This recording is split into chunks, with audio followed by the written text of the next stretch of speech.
Welcome to Azeroth United, a weekly podcast about World of Warcraft. My name is Denethar, and I am your host. Welcome, everyone. Thank you so much for joining us. It's Tuesday night in Azeroth, and we have a great show lined up for you. We're going to be talking about patch 12.1 reveal that was given to us by Blizzard last week after the launch of patch 12.0.7. There's quite a bit of content in this patch, so we're going to go over everything, but just keep in mind that it's on the PTR right now, so the things that we talk about could still potentially change. So, but we'll go over all the content. This is actually a pretty hefty patch, so yeah, we'll go over all of that. Plus, we got some news and a little bit of forum drama and all that and more tonight on Azeroth United. So pull up a chair, sit back, relax, and enjoy. Before I get started in the news, I do want to do a quick rundown of what we got up to last week in World of Warcraft. So yeah, last week was our first week of the new combined raid team. So Bravo 1 and Bravo 2 combined into just Bravo. And it's the weird, it's like going to if your school and another school merged or something. The closest I can get to it is when I was a kid, our church actually had two different congregations in it. And so at some point they decided, oh, well, we're just going to merge them together. And so it was weird going to church and the same place and seeing some of the same people, but seeing all these new people. And it was weird. And it was awkward. And I was a little kid, so I didn't know what I was doing. And so anyway, I don't go to church anymore. So whatever. Anyway, yeah, it was our first week of the new guild, and I feel like it went really well. Just going to be some growing steps, and we did 8 out of 10, so not able to get Kael'thas down, but we did get some really good reps on Lady Vosh. That was nice, and I think now that everybody kind of has a feel for how it's going to work, I think we're gonna do very well, where everybody's going to gel nicely. So looking forward to raid this week, and yeah, I'm very, very excited. Other thing that I did in Anniversary this week, which is I started running all my characters through the Midsummer Festival. So I mentioned this last week in the news segment, but the Midsummer Fire Festival is there, and I forgot how useful the holidays were back in the day. You could actually do something with the holidays. Now you go, you collect the currency, it takes you 2 hours and you're done. So the reason that it's so useful right now in Anniversary is because, first of all, if you're level 70, you're going to collect a fat amount of gold for that, because every fire that you extinguish is like 5 gold, 50 or every fire that you honor is 5 gold, 50 silver, and any fire that you extinguish is like 12 gold or something, 11 gold and something. So yeah, you can make a pretty penny. I think people are saying you can make around 500 gold, depending on which ones you do. So that's pretty good. So I did that on my hunter. I did that on my warrior, who's not 70 yet. So he's not getting as much gold out of it. I think he's got 100 and something gold, but I also got half a level out of it, which is really nice. So yeah, got to take the paladin through and the mage and the druid next. So very, very fun. I mean, it's not exactly exciting gameplay, but I mean, I don't want to say, but I'm kind of logged on during work, and I'm playing during work, and so I'll just alt tab and be like, oh, I'm gonna go turn on this next fire, and then I gotta get into a meeting for work, so it's just how it goes. Anyway, yeah, so that's about it. Not a whole lot of World of Warcraft in Anniversary.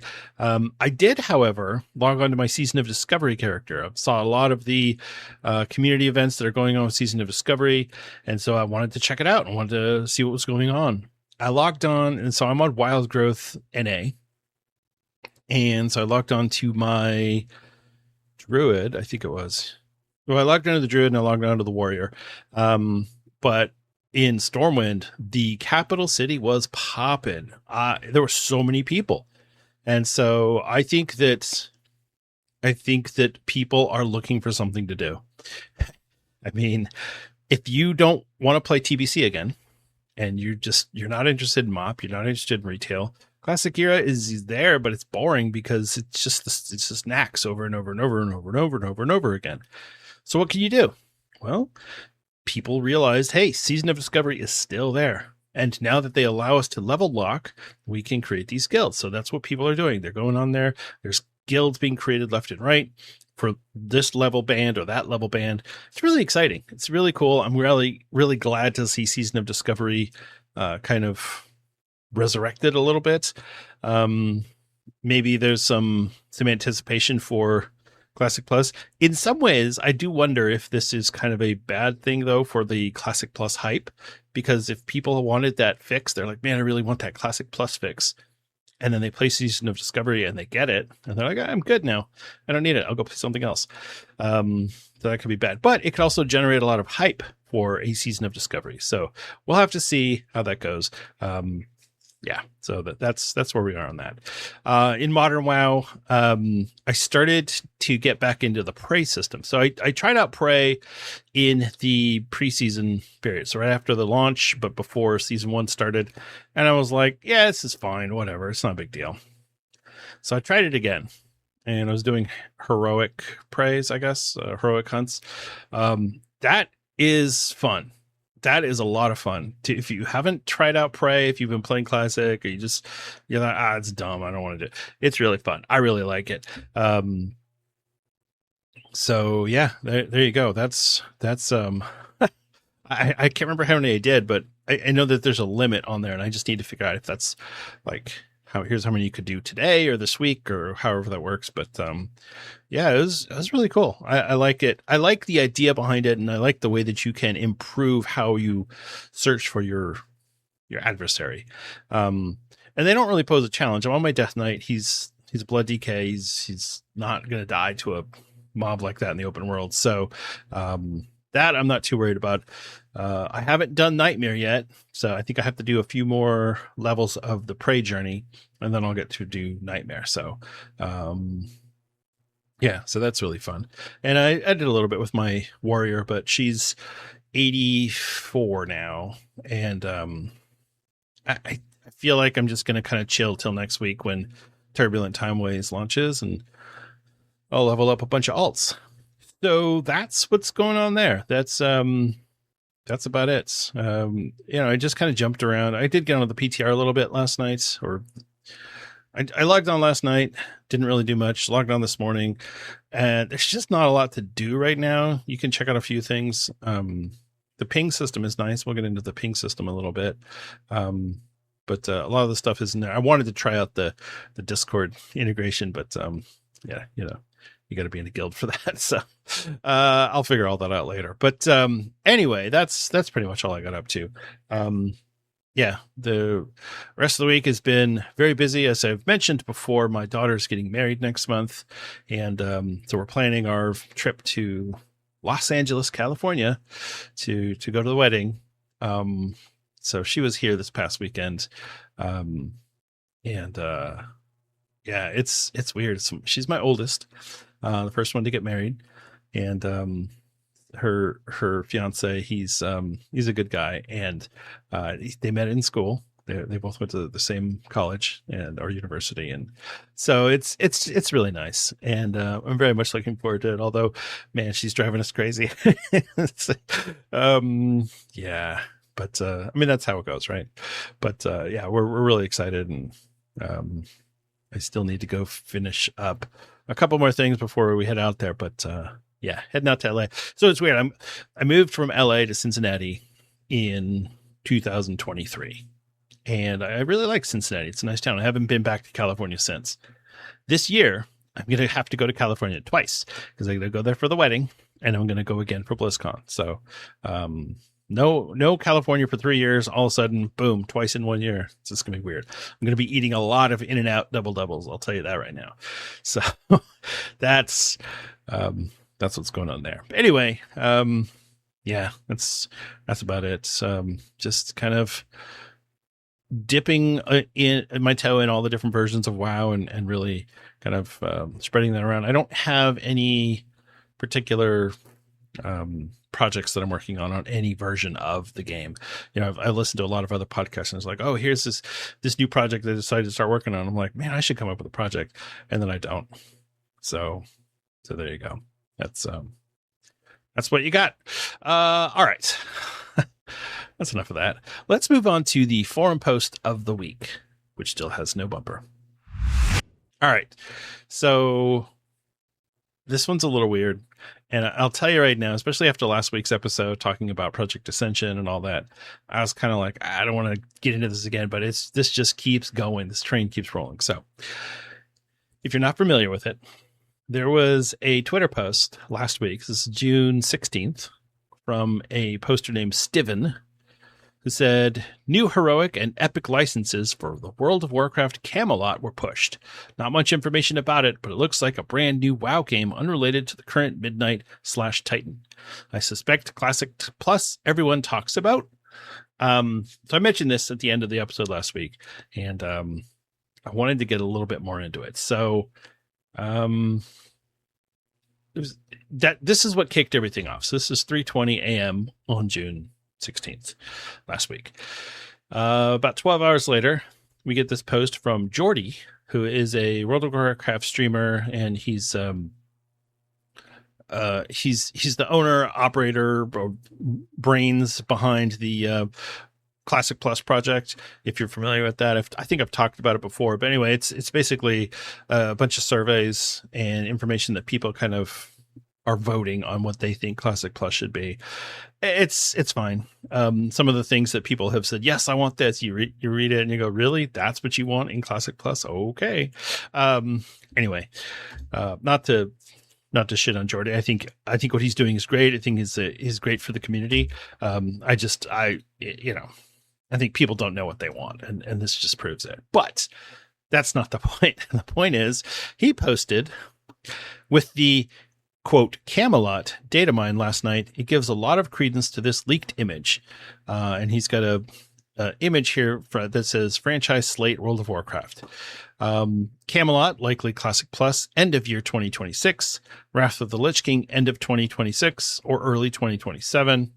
Then another round of Fresh in 2028. Also, new RTS and an Arthas ARPG. Now, it's a kind of a blurry image taken at a weird angle. So I had to do the hated thing, and I asked ChatGPT to clean it up for me because I was like, well, I want to be able to read this. So here's what this quote leaked image says. And hold on, before we get into this, before I get into all of the stuff that's on there, here's what I want to say. This is all unconfirmed nonsense. It could be real, but more than likely, it's just somebody made it up and it started passing around on Reddit and then passing around on Twitter. So whether or not it's true, I don't know. But if you've ever been through leak season for a new WoW expansion, this is what it's like. Everybody and their brother is making some fake leak. Oh, I got this. My ex-girlfriend worked at Blizzard. Oh, my dad's housekeeper's son works for the publishing company that does all of the print ads for Blizzard, and he saw this. That's the type of thing that you get. And it's people just making shit up. Okay. Here's what I think would be cool, and then they post it. That's what you get. It has nothing to do with anything real. It's more like taking all of the information we have and trying to come up with an idea based on that. So every now and then we get one of those and we go, oh, that's fake. And then turns out it was real. It happened with Dragonflight. There was an image that somebody had, and it had the picture of Alexstrasza that we all know from the Dragonflight box art or launch poster or whatever it was. And at first everyone was like, oh, this is dumb, this is fake. And then very quickly we realized, oh no, that's real. That's the new expansion. So they do happen to be real occasionally. Most of the time they're fake and just people making things up. So here's basically what it says. I'll give you a quick summary. The expansions, mainline expansions, so we all know, War Within, launching Q3 of 2024, Midnight launch in Q1 of 2026, The Last Titan launch in Q3 of 2027, patch 14.0, whatever that's going to be, it says TBD, launch in Q1 of 2029, etc. It also has Classic on here. So we've got things like Classic Fresh in Q4 of 2024, Miss Pandaria in Q2 of 2025, Burning Crusade in Q1 of 2026, etc. Now, it has Wrath of the Lich King on here in Q4 of 2026. It also has Classic Fresh in Q1 of 2028. So is that possible? Sure, it is. It is possible. Is Blizzard just going to blindly launch another fresh server? I don't know that that's going to make any sense, especially with a potential Classic Plus on the way. So speaking of which, that is what is on here. It's listed as Camelot, and it shows up under Q3 of 2026, which just so happens to be when BlizzCon is. So what this person is suggesting by their timeline that they put together, well, I'm assuming that this is fake, but still, it's interesting to talk about. Q3 2026 Camelot. And then you've got Warcraft Chronicles RTS, and an anime series in Q2 of 2028. An Arthas ARPG in Q1 of 2030, and a live action series in Q1 of 2029. This is what's on here. So like I said, if you haven't gone through leak season before, this is what it is. This is what it looks like. This is what it feels like.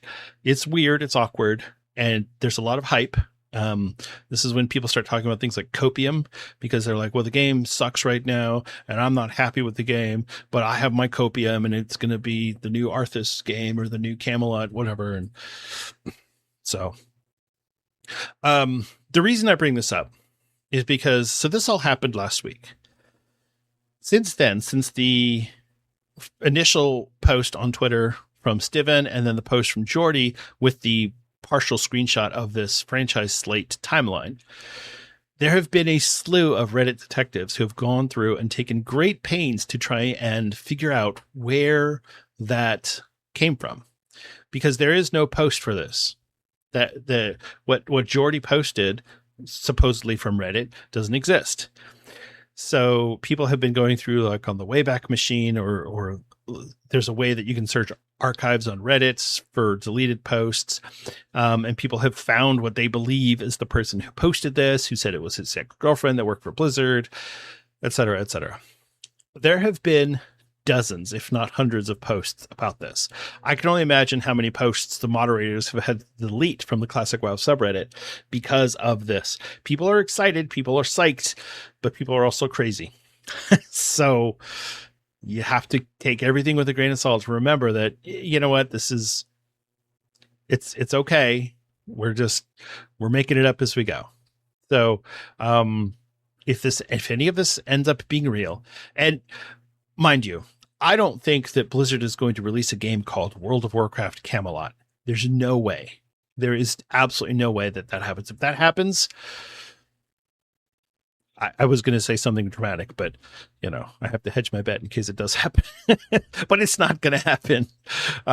It's got to be a code name or something. And in that case, then we'll have to see how it goes. But I can't imagine that Blizzard has something so dramatic as, instead of taking place in Azeroth, World of Warcraft will take place in Camelot or something like that. There's no way. That would be the death of Classic Plus. People might play it for a little bit because they're curious, but it's not going to last, because you can't just insert a new game and have people go, yep, that's what I want to play. The reason where people are playing Classic Plus or want Classic Plus is because they like playing WoW Classic. They have the nostalgia for it. They like that old style of gaming. That's what they want, but souped up for the modern game. And what you're going to get if it's like a brand new world is a new game with new controls and new style of doing things and the new way of monetization that everyone hates so much. But we're going to get it. Trust me. No matter what we get for Classic Plus, there is going to be heavy monetization from Blizzard. You can mark my words on that. I 100% feel like it. There's no way they're going to put all this time and effort into Classic Plus and be like, here, it's free. Take it. There's no way. We're paying for it one way or another. So, anyway, Yeah, so that's what's going on right now on the Classic WoW subreddit. It is going crazy with Camelot rumors, investigative journalism, all sorts of people. Everybody thinks they've solved it. Everyone thinks they've cracked the code. And the reality is nobody knows anything because Blizzard hasn't announced anything yet. So we have nothing to do but to sit and wait until September. And when September comes, then we will know. So, okay. That's out of the way. Let's move on to the news.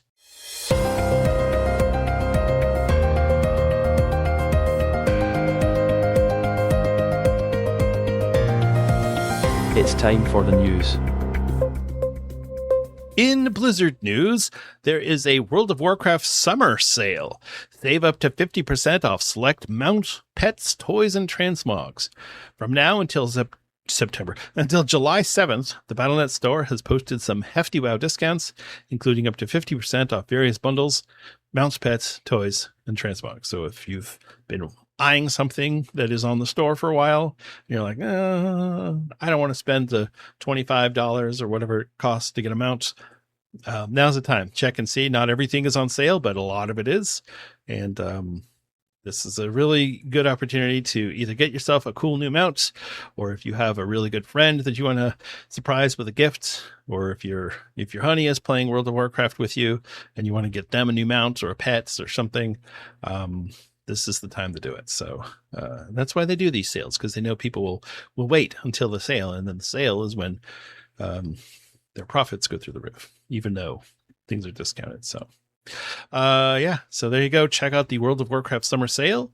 It should be on the launcher, but I don't know if I can have a link to put in the show notes, but just go to the Battle.net store. I'll put a link to the Battle.net store so you can go check that out. All right. Let's talk about this community event. So Wild Growth EU, they started their Community Fresh event. It's a fake fresh is what they're calling it. Because obviously Season of Discovery is not fresh. It's been around since 2023, but this is like a fake relaunch of it. And so what they're doing is they start on June 19th. And then they're going to level up to 25. As soon as you get to 25, they're going to start raiding BFD. That's going to run until June 29th. And then they're going to level up to 40 and start raiding Nomergon. And then they're going to go till July 8th, and they're going to level up to 50 and start raiding Sunken Temple. And then July 15th, they're going to get to level 60 and do Scarlet Enclave. That's the plan. That's their raid roadmap. I think it's a great idea. Take people through the whole journey of all the cool new things that were added, at least the new raids that were added in Season of Discovery. I'll tell you, BFD, Black Fathom Deeps, as a raid was some of the most fun I've had raiding in WoW for a long time. It was so good. It was a blast. I really loved it. And it's the same dungeon that you are used to. They just took the bosses and souped them up, amped them up to 1,000. It's really good. I really like it.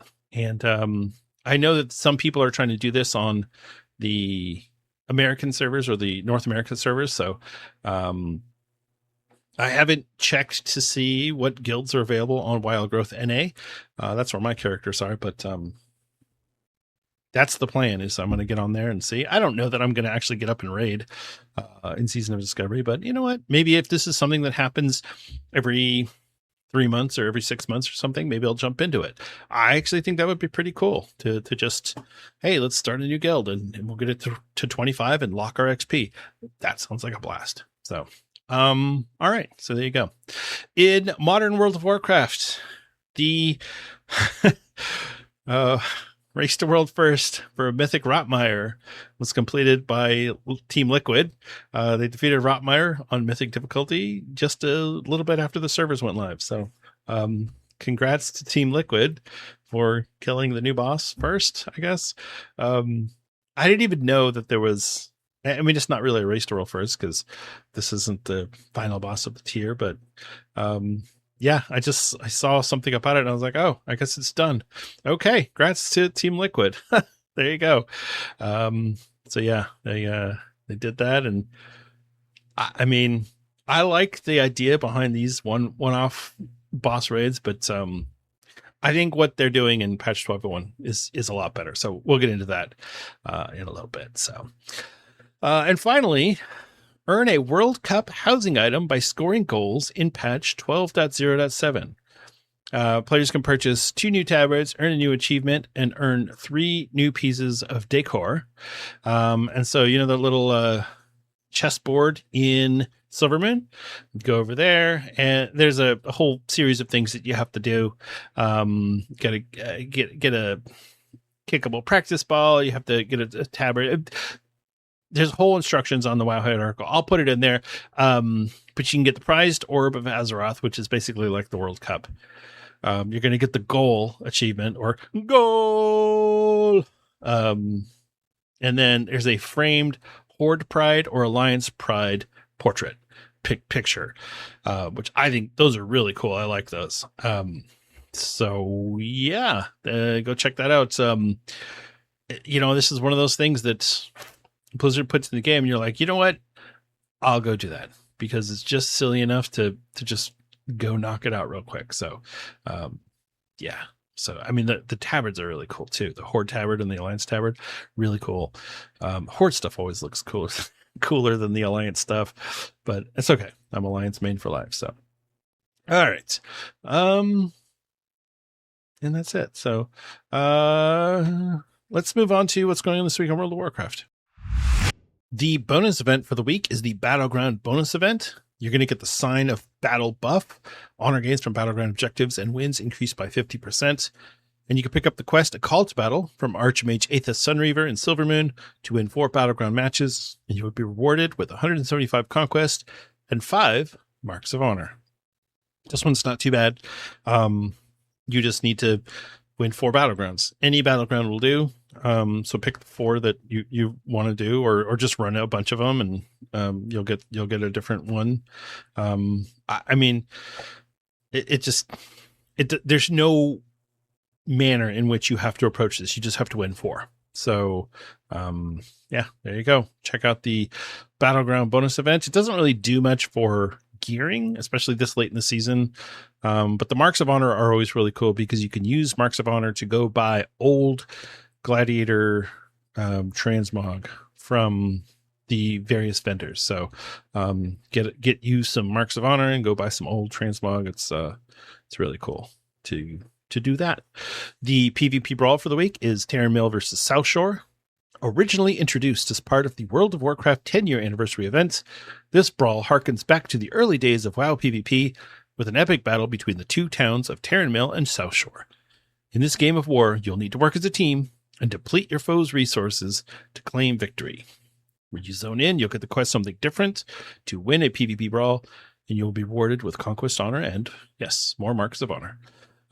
Yeah, this one's also really fun. I mean, I've said this before and I'll continue to say it because I'm old and I tell the same stories over and over again, but yeah, we used to do this back in the day. Go over there and just run back and forth, start pushing into Terran Mill, and then the Death Guards would come after us, and so we'd have to run back to South Shore, and the Horde would push us all the way back, and then our guards would start attacking them, and so then the battle would go back the other direction. This is a lot more fast, I think, than what we got back in those days. Obviously, PvP is very different now than it was back then, so people are getting deleted really quickly. Death Knights are death gripping people everywhere into a giant melee where they're going to just get destroyed. But yeah, this one's a lot of fun. I really like Terran Mill versus South Shore, and not just for the nostalgia. It's actually a lot of fun, and it really captures the chaos of those early days of World PvP where there was no reason to do it. We did it just because we were bored. So there you go. That's your PvP brawl for the week. As far as holidays go, Midsummer Fire Festival is continuing on. That will go through July 5th.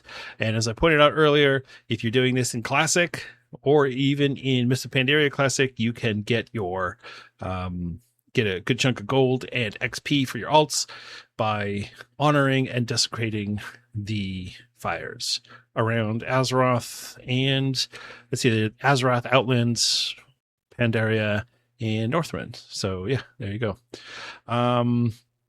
And then also Lord Ehun, who is the Frost Lord. He's in the slave pens. At least on TBC Anniversary, the cloaks and necks that he drops are item level 128, which is equivalent to Serpent Shrine or Tempest Keep item level. So people are really trying to get those going. That's a big one right now, is those cloaks and necks. So yeah, if you're playing and I think Miss Pandaria, same thing. It's a really good cloak. The problem with Miss Pandaria is that you have the legendary cloak, so it's a little bit less incentive there. But still, it's cool to go do. And if you've got an alt and you're just like, I ain't trying to do the legendary quest line again, go run the Fire Lord. And I believe on Miss Pandaria you can queue for it, so that's really cool. And it's going to run through July 5th. So, and you can run it every day if you're doing it on normal. If you're doing it, heroics once a day too. So yeah, you could do it once a day, and you have a chance to get loot. So, okay. And then finally, we have the Dark Spear Dash. Join the Dark Spear Trolls as they celebrate individuality and identity. Race up Kalimdor and across the Eastern Kingdoms from Echo Isles to Silvermount. So this is going to start on June 27th, and it's just going to run over the weekend. I think this is great. This is a community pride event that was organized back in the day, and people were just doing it as a celebration of Pride Month and individuality and all of that. And so Blizzard decided, hey, we're going to make a real micro holiday out of this, and I think that's fantastic. So, yeah. Happy troll dashing. If you want to participate in that, there's lots of rainbows. So if you're afraid of rainbows, just know there's going to be lots and lots and lots of rainbows. So get that ready for you. So yeah, that's what's going on this week in World of Warcraft. We're going to move on now to our main topic of the week. It's time for the main topic of the week.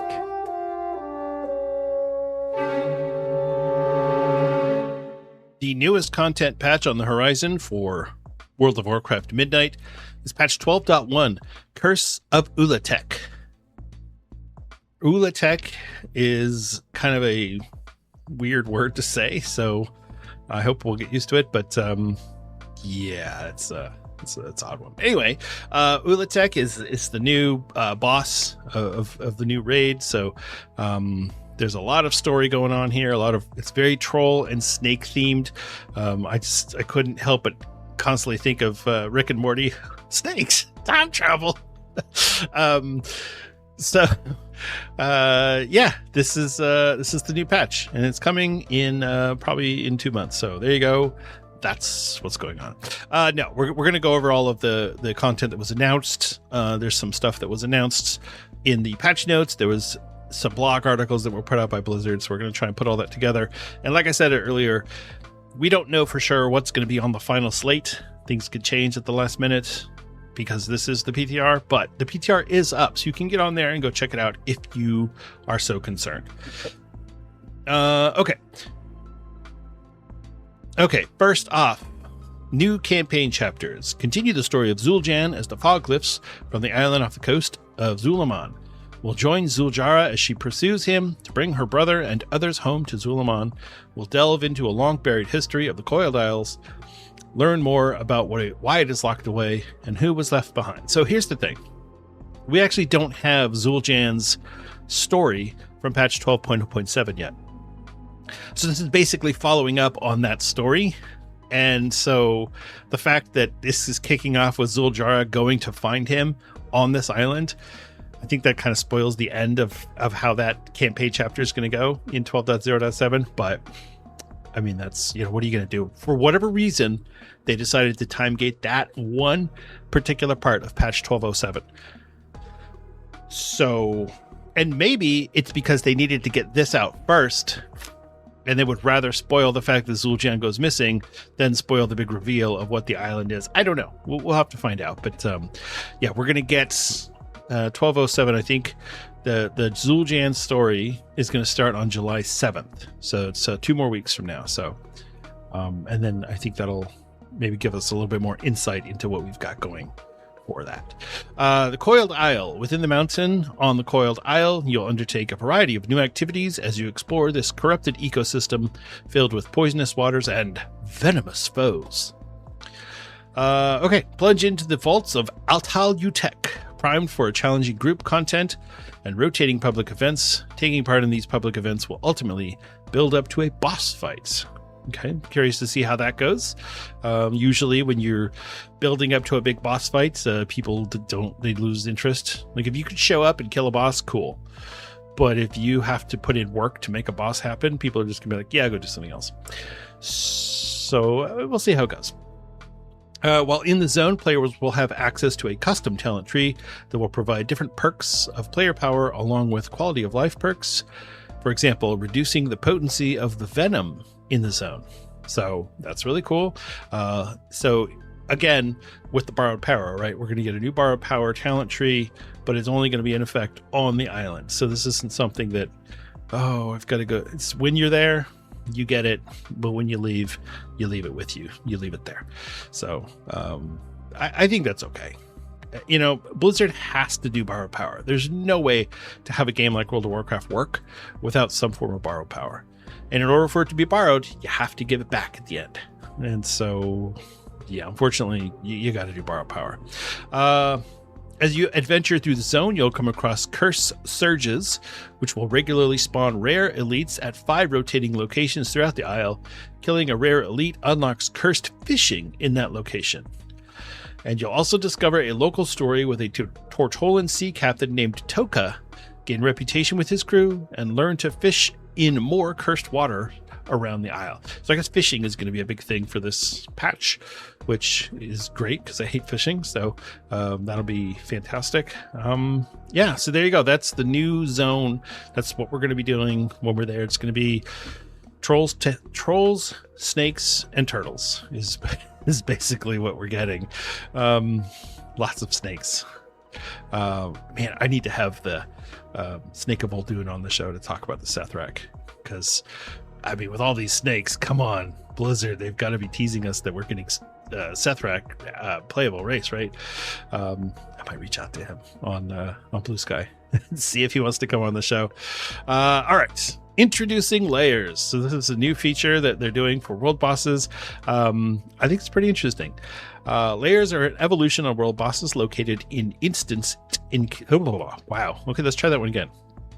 Layers are an evolution on world bosses located in instanced encounters with scaling difficulty up to flexible mythic with 15 to 25 players.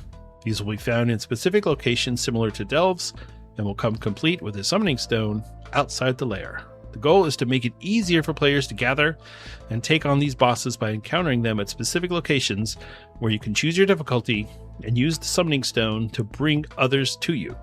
The layer will be available for testing in a later PTR build, sorry. But here's the thing. Layers, this isn't layers like ogres or onions, okay? This is layers like Onyxia's layer, Mike Therodon's layer, Cruel's layer.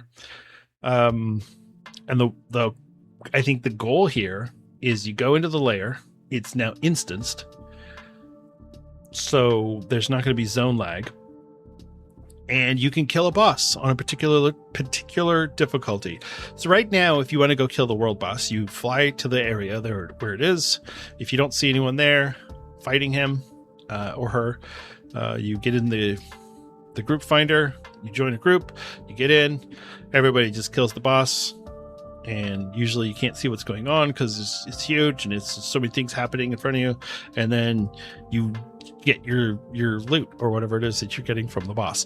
That's it. That's what happens. And 9 times out of 10, the world quest doesn't actually give you credit because of reasons. So what Blizzard is doing instead is they're creating these layers that you're going to go into a layer and you're going to choose a difficulty when you do. So like when you zone into a delve, before it lets you zone in, you have to choose the difficulty. And once you choose it, then it lets you zone in. So you could put together a layer group that says, hey, we're going to go kill this world boss, and we're going to do it on mythic difficulty. And so you get up to 25 players, you go in there, you kill it, you get loot. I think that it's interesting that they're trying this.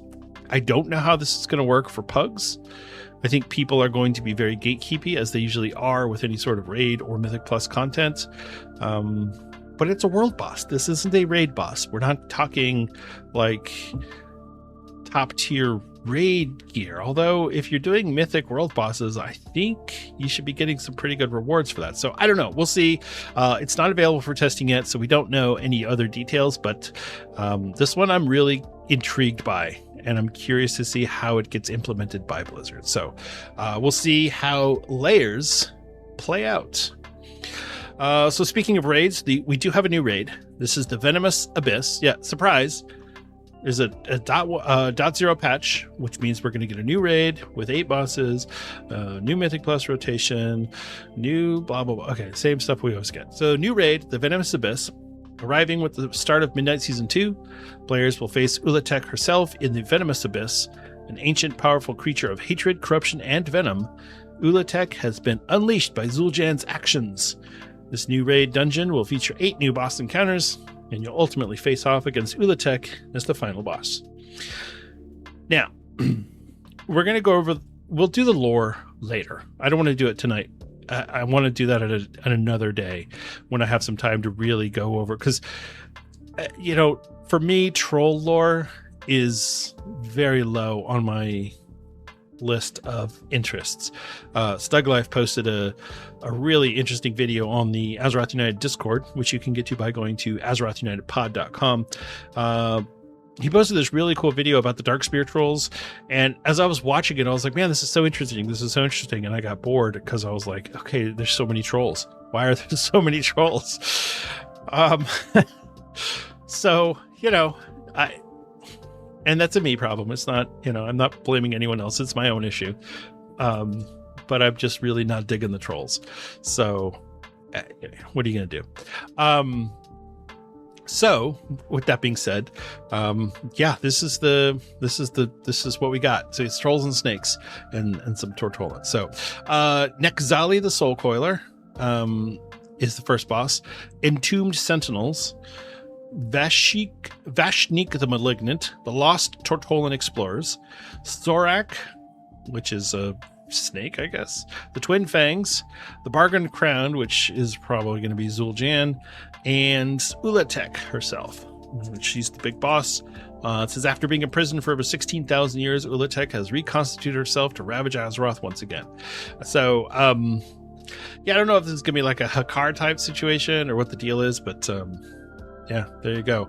Raid testing Heroic will be this weekend, Thursday and Friday, June 25th and 26th.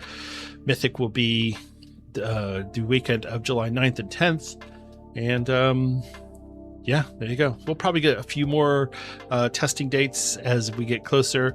But everybody that I've talked to expects that the patch will release on August 11th.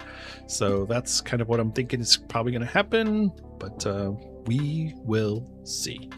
And like I said, we'll get more detail on the raid and the lore surrounding not just the Coiled Isle, but the Amani trolls, and we'll get into all that, because there's a lot of actual pretty rich lore, understanding the Loa and how all that works, and there's a lot in there. So okay, let's go on. So we have a new dungeon. This is Altar of Fangs.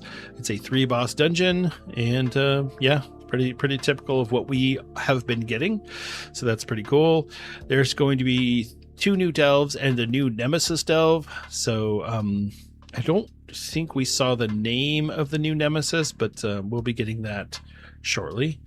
And Prey Season 2. So we're going to get new affixes, new targets, and some new hunts on the Coiled Isle. So that'll be in Season 2. Also, Astalar has a few new voice lines to deliver to you, and new Arcantina quests are ahead. So there you go. So that's all coming Season 2. The new Mythic Plus rotation will be the new dungeon, Altar of Fangs, Murder Row, Den of Nalarak, the Blinding Veil, and Voidscar Arena. All of the dungeons from Midnight that we haven't had in the Mythic Plus rotation yet. And then the returning dungeons are going to be King's Rest, Ruby Life Pools, and the Temple of Sethralus. Yeah, I really need to get the Snake of Holding on the show. I hope he's willing to do so. Okay. That's all the seasonal stuff. That's all the dungeons, the raids, or the raid, the prey, delves, all of it. That's what we're getting in patch 12.1. There are some other things that we're getting, and we'll go over that as well. And like I said, we've got some blog posts from Blizzard to go over, so this might take a minute to get through everything, but we'll try our best. Okay, so first off, housing changes. Blizzard is implementing 2 new features in housing. First one is blueprints. Blueprints let players save their housing creations to swap between them or share them with other players. Blueprints operate on the entire house, both inside and out, the interior only, the exterior only, or a single room. You cannot blueprint an individual item within a room. I know there was also this whole thing about the piano, that you could save your piano and move it around the room. That's not in here yet, and I think that's probably going to take a little bit more code foo before we can do that. So when we get to that point, I hope they'll let us know and kind of hype it up. I would assume that we're going to get some more details on that in a future blog post, but this is what we're getting right now, and that's okay.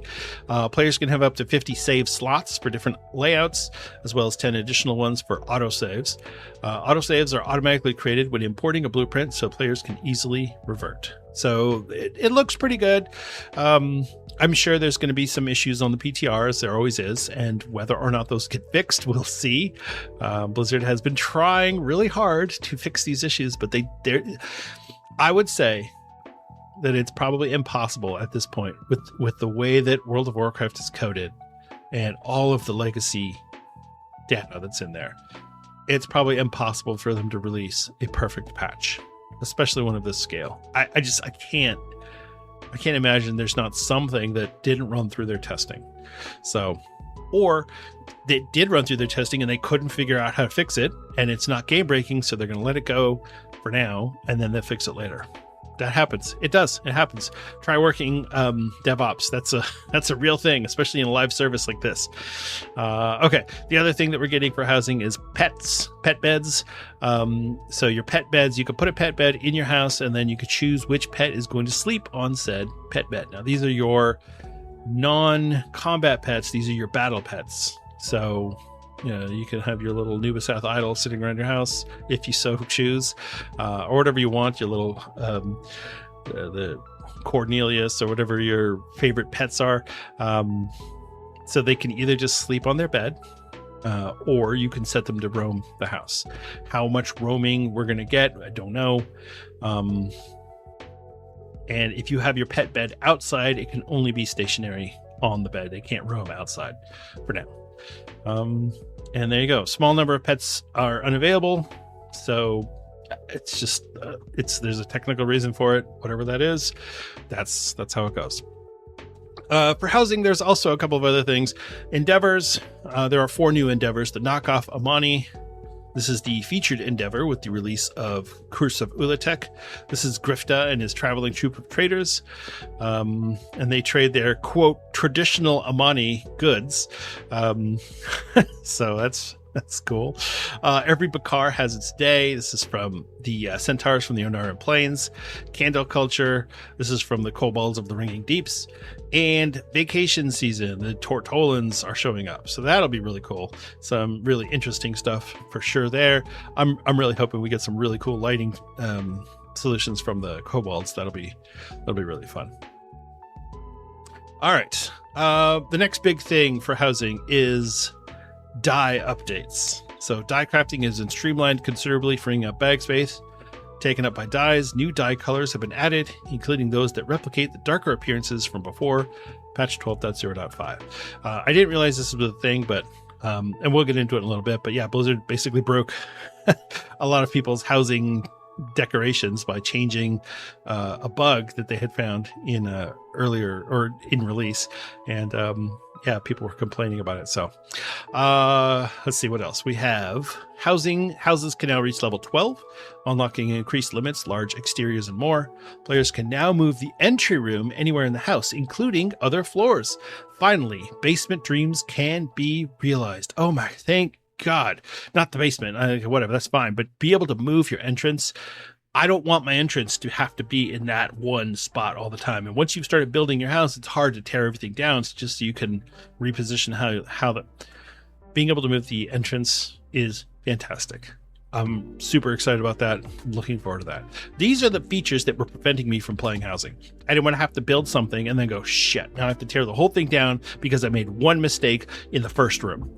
And now I got to get rid of all these other rooms because of that. That's why I stopped doing housing, because I'm like, this is dumb. I should not be punished for making a mistake in that first room. So now they fixed it. So there you go. And user interface, 2 new categories have been added for decor, vines and hanging plants, and pet beds. So there you go. So that's all the housing features that are coming with patch 12.1. Discord. So the new Discord integration feature. And I'm sure this is going to ruffle and has already ruffled plenty of feathers, but it won't be long before you'll be able to speak with your guildmates both in and out of the game by connecting your Battle.net and Discord accounts to chat with your guild no matter where they are. Whether you're coordinating your next raid run, looking for more to join you in-game for PvP, or just hanging out in your neighborhoods together, you'll be able to send messages between the two quickly and easily. Oh boy. There's a lot to unpack with this. We'll get into all of the specifics of how it works, but this is an opt-in, okay? This is important to remember. This is an opt-in. You can still have a guild with a Discord and a guild chat, and those can operate independently. You don't have to do this, but you can, and that's the whole point. So we'll get into all of it, but this one, yeah, there's a lot to unpack. And then the final piece is the story continuation that continue the hunt for Xal'atath with Eretor. We'll also get an update on Eretor as he deals with the fallout of the Voidspire, and we'll also investigate the resurgence of the Twilight's Blade with him as we continue the hunt for Xal'atath. So there you go. That's what's coming in patch 12.1. One other thing that was on the PTR notes was the Dummy Dome. And this is kind of interesting because this is a PTR only feature. It says Season 2's PTR includes the Dummy Dome, a new test zone full of combat dummies and 50,000 pounds of mud that you can reach by speaking to Nexus Lord Donjon Raid the 9th in major cities. In this high-octane training arena, you can initiate fights against 1, 2, 3, or 5 dummies that have the same armor as Season 2 raid bosses and whose health decreases steadily over 5-minute encounters for maximum execution accuracy. Adrenaline junkies can also spawn a hazardous dummy that deals ramping steady damage that will literally kill you and your friends if you don't heal through it. So rev your engines and cause some carnage. If you've ever been on the PTR because you want to try out the new changes to your class, and you go over there and there's 1,000 people in Stormwind or Orgrimmar at all the training dummies, and you're like, oh, this sucks. I just want to try out my stuff. And there's a million debuffs on this boss, and blah, blah, blah, blah. So this is their solution to that. They're going to create this dummy dome where you can go and set up whatever you want. Now, I've seen a lot of people complaining about this, going, first of all, this shouldn't be a PTR feature. This should just be something we can go do in-game. Or, as others have pointed out, alternately, make it so that we can put target dummies in our house. Let us put a target range outside in our house or inside in our house. You know, create in your big circle room, have a target range that you can go in there and practice all your stuff. That would be really cool. Yeah, I think that would be fun. So, but for now, this is something that they're just going to put on the PTR. And if it's something that comes back later, cool. I think that would be great. So, yeah, there you go. All right, there are a couple of other things that are not on the PTR dev notes that Blizzard has released either blog articles or put posts up on the forums for, and I want to go over those real quick. Okay, the first one is gearing improvements. Bonus rolls are sticking around. They will be available in the vault right away.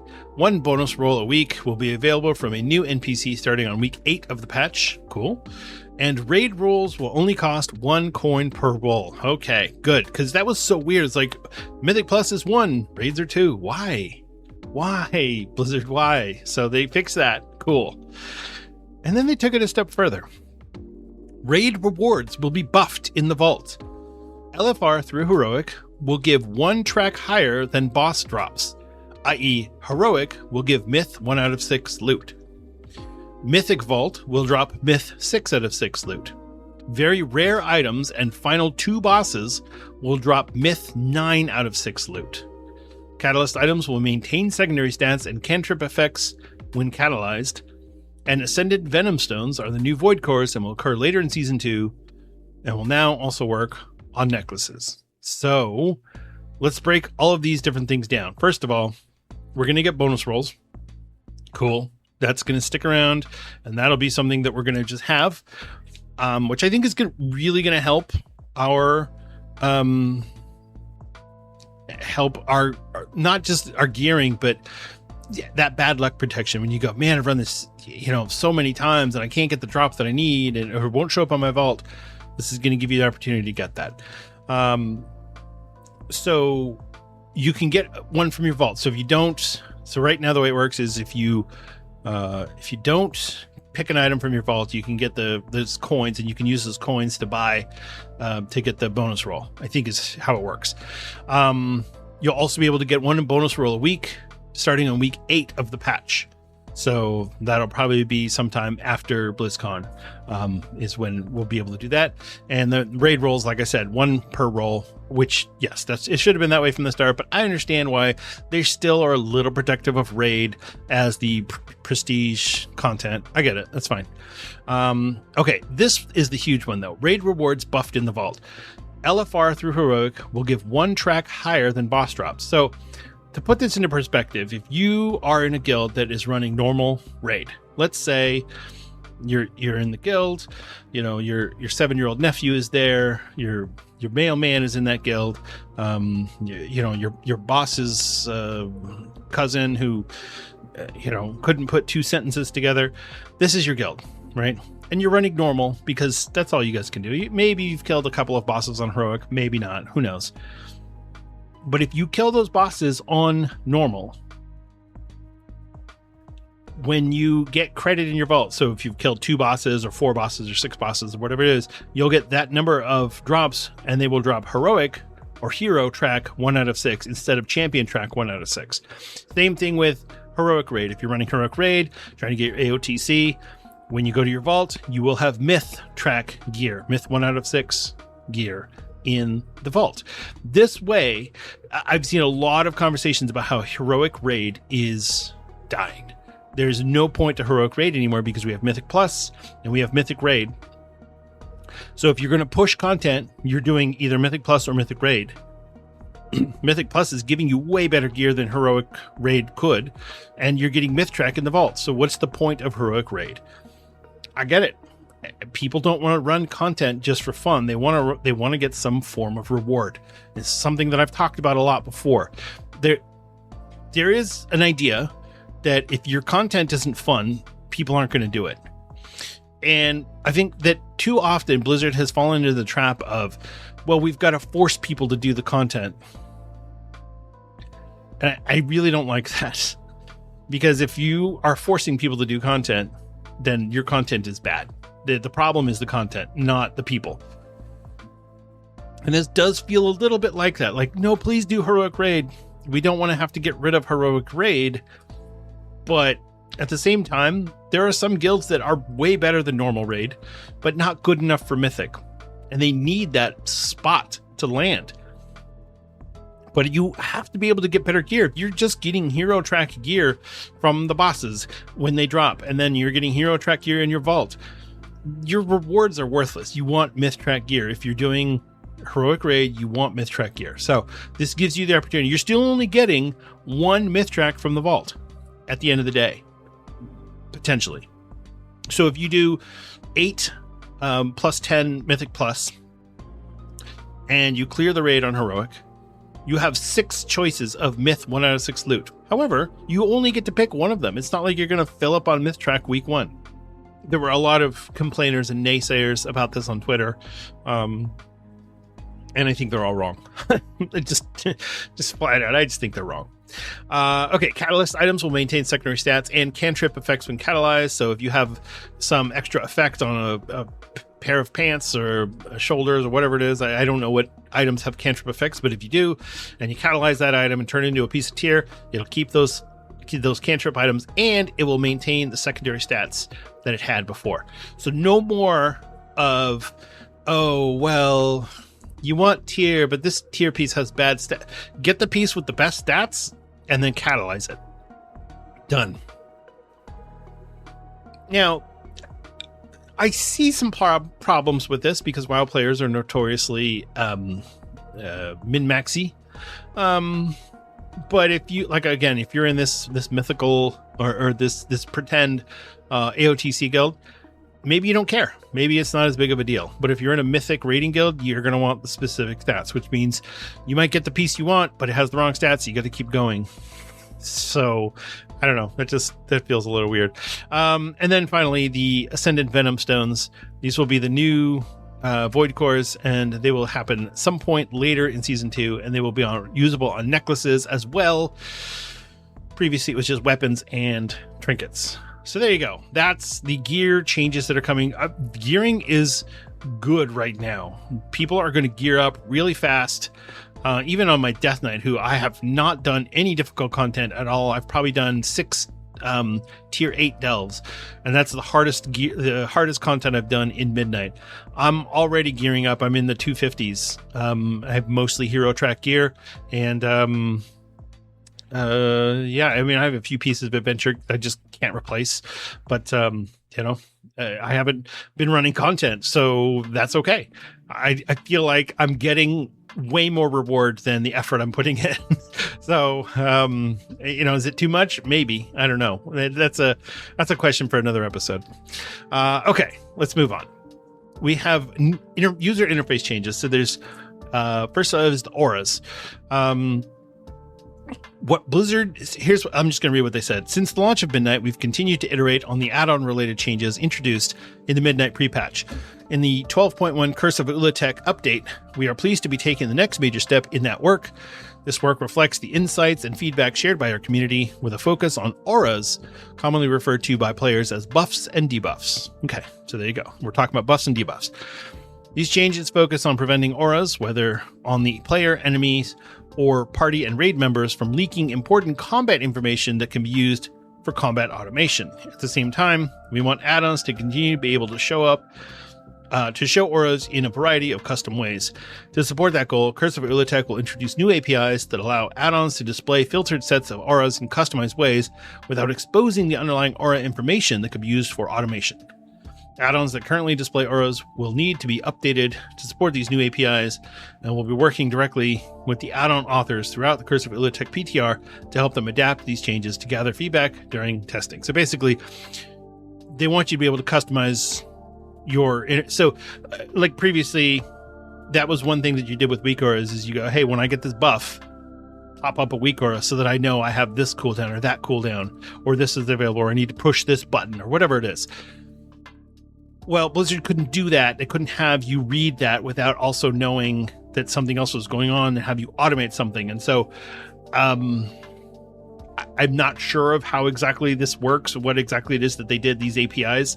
But essentially what I believe is that it's going to allow you to get the information that allow you to customize things and to display certain things, but not display the things they don't want to display. So they're just giving you a little bit more granular control over how this works and what information can be displayed, rather than just saying, well, this aura is a black hole and I can't access it at all, which is what it is currently. So, okay, the ping system, as mentioned in the WoWcast. If you watched the WoWcast video, that they did one of those. It existed. Pings are getting an update in patch 12.1, allowing you to ping your health bar to share your current health percentage to the group. Sadly, it doesn't seem to shout, I need healing, which is great. Ping your resource bar to share your amount of current mana, energy, rage, or other resource levels so that overzealous tanks know that it's time to stop and drink. Ping your own action bars to share cooldown information, which is helpful for knowing if a major external is available. That one's actually really cool. I was playing around with that on the PTR. I'm like, oh, that's legit, because it'll tell you how long until the cooldown is ready, or it'll say, hey, this one's ready. So you could just be like, yeah, this one's ready, go. Additional ping system changes. So these are things that weren't in the original article that Wowhead themselves kind of dug into and found. Cooldown information. When you ping your own spell or item, it makes a unique noise and puts the icon of your spell or item over your head and leaves a chat message. So it'll say whatever the spell name is ready, and the spell name will be ready in, and then it'll show the time. New macro commands. 2 new macro commands have been added to this patch as well, which make it easier to ping items or cooldowns directly without needing to use your mouse. If you wanted to constantly communicate your Iron Bark to a tank in Mythic Plus, you can macro it directly with a new data mined macros /ping spell or /ping item. So in this case, like Iron Bark, you would say /ping spell space Iron Bark, and you make a macro with that, and you just hit that button after you when the tank is about to pull, so the tank knows, oh, Iron Bark's not ready for another 30 seconds. Okay, I gotta have a cooldown ready. I think that's a great way for when you're in a group that doesn't have voice comms. That's a fantastic way to communicate with each other without, because otherwise you have to sit there and type it up. Hey, my Iron Bark isn't ready yet. Can you just wait 30? No, tank already pulled. So yeah, I think that's really good. Raid frame pings. You can now show raid frame, or you can now also show raid frames, can show pings on the raid frame. Oh boy. Wow. Wowhead, you guys are the best.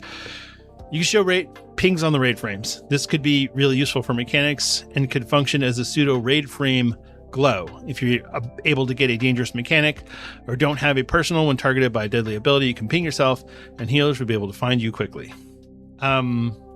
So yeah, it's just another way to go, hey, I've got a debuff on the raid frame. You click, you ping it, and it'll show up in chat. And then you can change your ping targets. Have you ever wanted to ping somewhere in the boss arena, but end up accidentally pinging the boss instead due to a massive model? A new feature looks to have been implemented to solve this. Players can change their ping targets to make them ignore units, including friendlies and enemies, only hit units, or remain the same and targeting both. So it just gives you options, which I think is great, because that's one thing I don't like about the ping system is you're trying to ping one thing, you ping something else, you're like, ah. So that's really good there.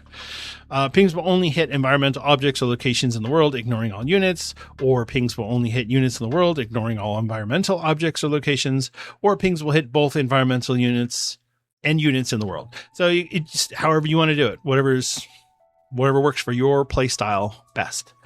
So there you go. That's what's coming with the new ping updates. I think these are great changes, and I hope that players continue to use the ping system.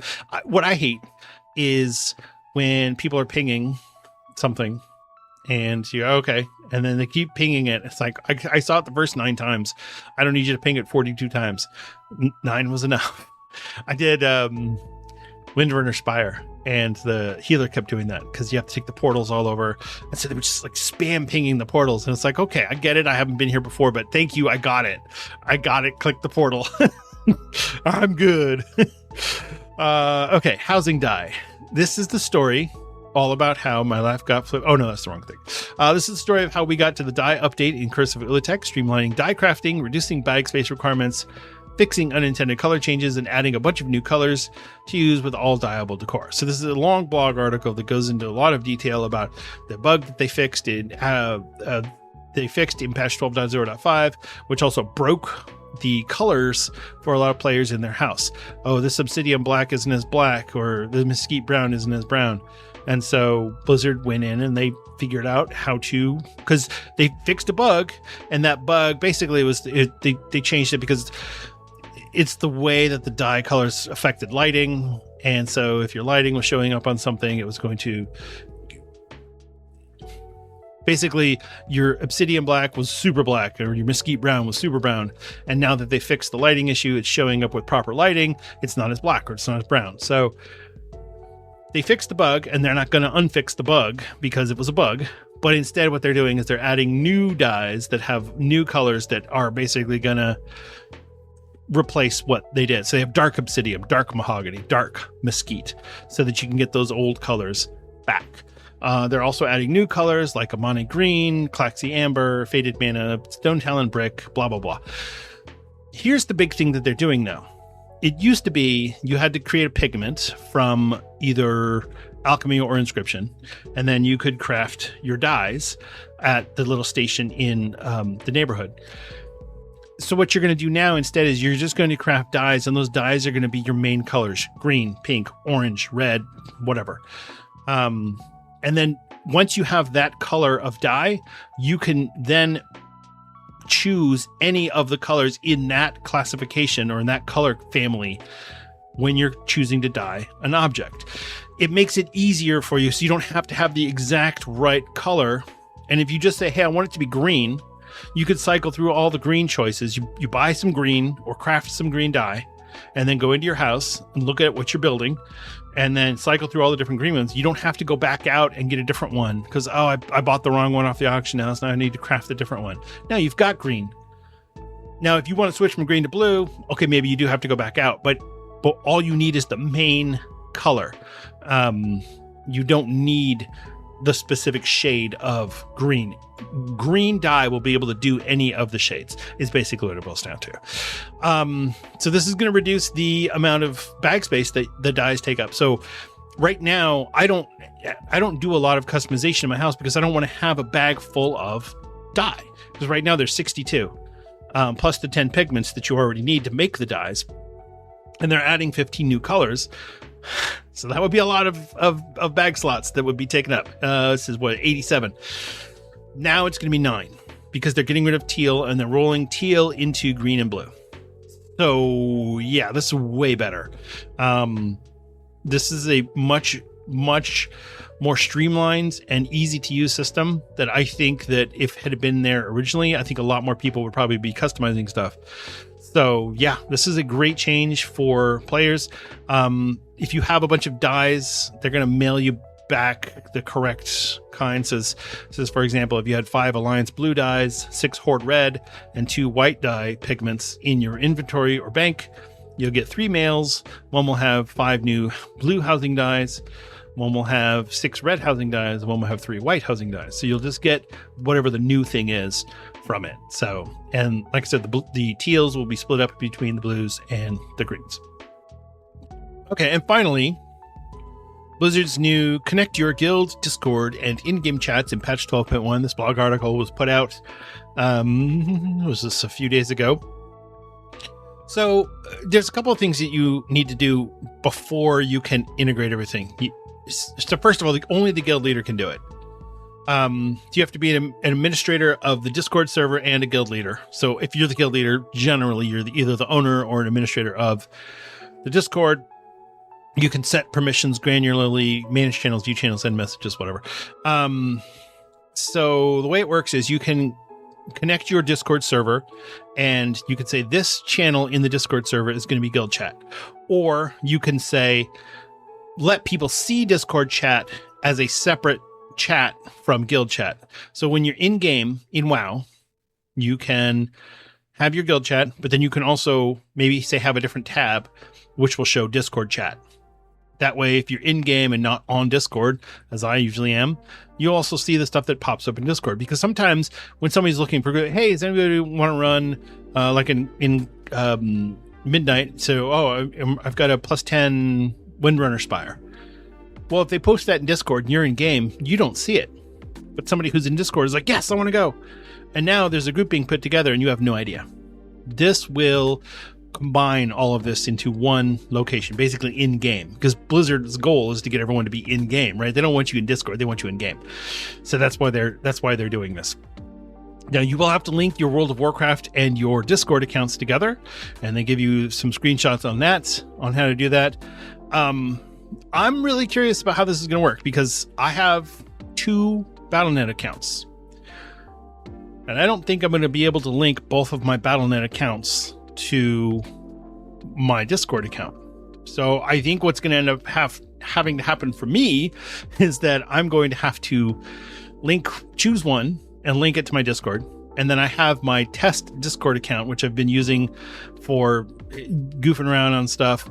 I'm going to have to turn that into a real Discord account and actually set it up properly with my profile and everything and link that to my other Battle.net account. I think that's what's going to happen. I don't know. And right now it doesn't really matter for me because I'm not going to be in a guild that has this integration because this is not coming to TBC Anniversary. This is only in Midnight. However, I could see something like this being a part of, say, a Classic Plus implementation.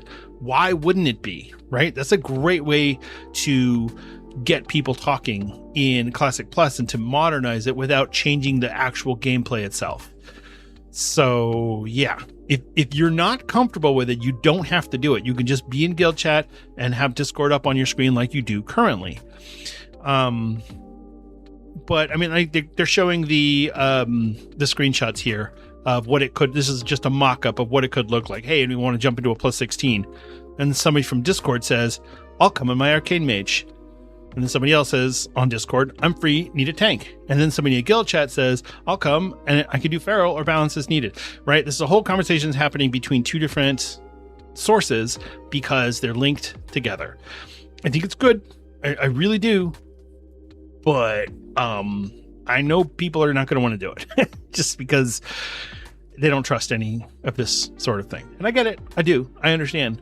But much like how I always say, whenever there's a Twitch drop, you've got to link your Battle.net account and your Twitch account. There's a whole integrations tab in your Battle.net page where it shows all the different things you're linked to. And I'm linked to a bunch of stuff.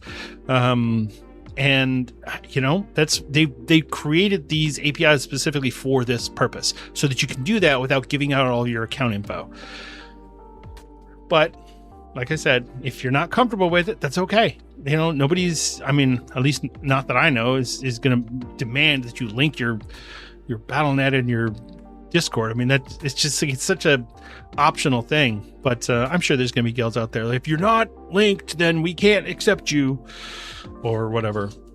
So, or the guild Discord will only accept members who have linked, because otherwise, then yeah, you're a hacker or whatever. You're a scammer. So, yeah. So there you go. That, I mean, from that standpoint, I guess it could be really good. But yeah, that's what's coming in for Discord, and that's everything that's coming for patch 12.1. There's a bunch of other stuff that's been data mined, like new warband screens and stuff like that. I don't want to get into all that. I was trying to avoid anything that's been heavily data mined. I would rather focus on the information that's being released by Blizzard, because the data mine stuff, man, that could be like it never even sees the light of day. But the blog articles that get put out by Blizzard, yeah, for the most part, those are gonna make it all the way into the game. So that's kind of the approach I wanted to take on this. Just, you know, we're so early in the process here. This hasn't even been out for a week. All of this information. So give the PTR some time. Let's have the raid testing go. We'll get Mythic Plus testing. Man, Temple of Sethralus is gonna be rough. That one's rough. Oh. But yeah, that's how it goes. So I did say I was planning to come back for season 2, and here it is. So yeah, I don't know that I'm going to stop raiding on Anniversary. I'll probably keep going on Anniversary, but I do want to try and get some stuff going on Modern WoW as well. So we'll see how it goes. All right. That's going to wrap up our show for today. Thank you so much for listening. I really do appreciate it. It is always a pleasure and a privilege for me to get on this microphone and speak to you.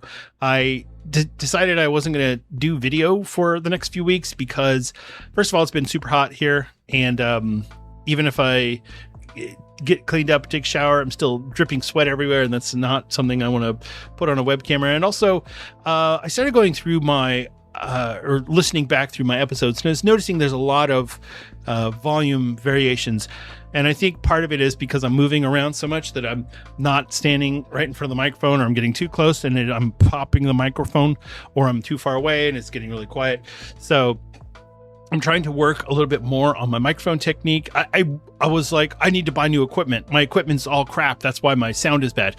No, it's me. I'm the problem. So, I'm working on it, and it's gonna be a work in progress. It's gonna take me some time because I've only been doing this for 140 whatever episodes, so I'm still new. So yeah, I want to kind of get down to strip it down, get back to basics, and go. Let me start with technique. Let me start with microphone placement. Let me start with adjustments, using Adobe Audition to actually go through and edit, because I haven't been doing that. I got lazy, and I was like, I spend so much time editing the video that I don't actually edit the audio. And I'll tell you right now, the majority of people who listen to this podcast are listening on Apple or Spotify or some other audio platform, not watching this on YouTube. And so I need to stop focusing so much on YouTube videos because, yeah, I do want to continue doing YouTube videos and doing stuff like that, but this has to be audio first. And if it's not audio first, then I need to change my direction. And maybe I don't do a podcast anymore. Maybe I just have a YouTube channel. But I don't want to do that. I enjoy the podcast too much. I really like having a podcast and doing this and being able to just talk to you like as if we were having a conversation. And sometimes I'm reading some news to you, and other times I'm giving you my opinion, and you don't really talk back to me, and that's okay. I'd love it if you did, but that's up to you. But if you do want to talk back, if you do want to, if you do have something to say, you could always consider leaving us a rating or review on Apple Podcasts or Spotify. Those really help out with the distribution. And it's like I said, that's the bulk of the listeners. Apple Podcasts, Spotify. Those 1 and 2, hands down, the majority of people who are listening to the podcast. So yeah, if you want to leave a review or a comment on there, that would be super awesome. I'd really appreciate it.